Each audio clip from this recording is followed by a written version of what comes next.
یہ قرآن مجید کی سورہ نمبر 113 سورہ الفلق ہے۔ اردو میں اس سورہ کا نام صبح ہے۔ اس سورہ میں مکمل 5 آیات ہیں۔ میں پناہ مانگتا ہوں اللہ تعالی کی شیطان مردود سے۔ شروع کرتا ہوں اللہ تعالی کے نام سے جو بڑا مہربان نہایت رحم والا ہے۔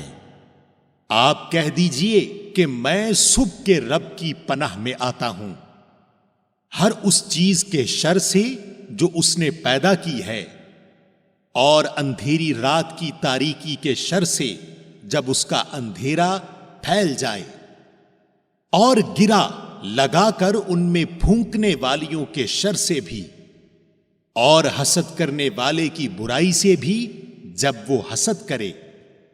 سامعین، آپ نے قرآن مجید کی سورہ نمبر 113 سورہ الفلق اردو ترجمہ کے ساتھ سنی۔ قرآن مجید میں سورہ نمبر 114 یعنی آخری سورہ سورہ الناس ہے۔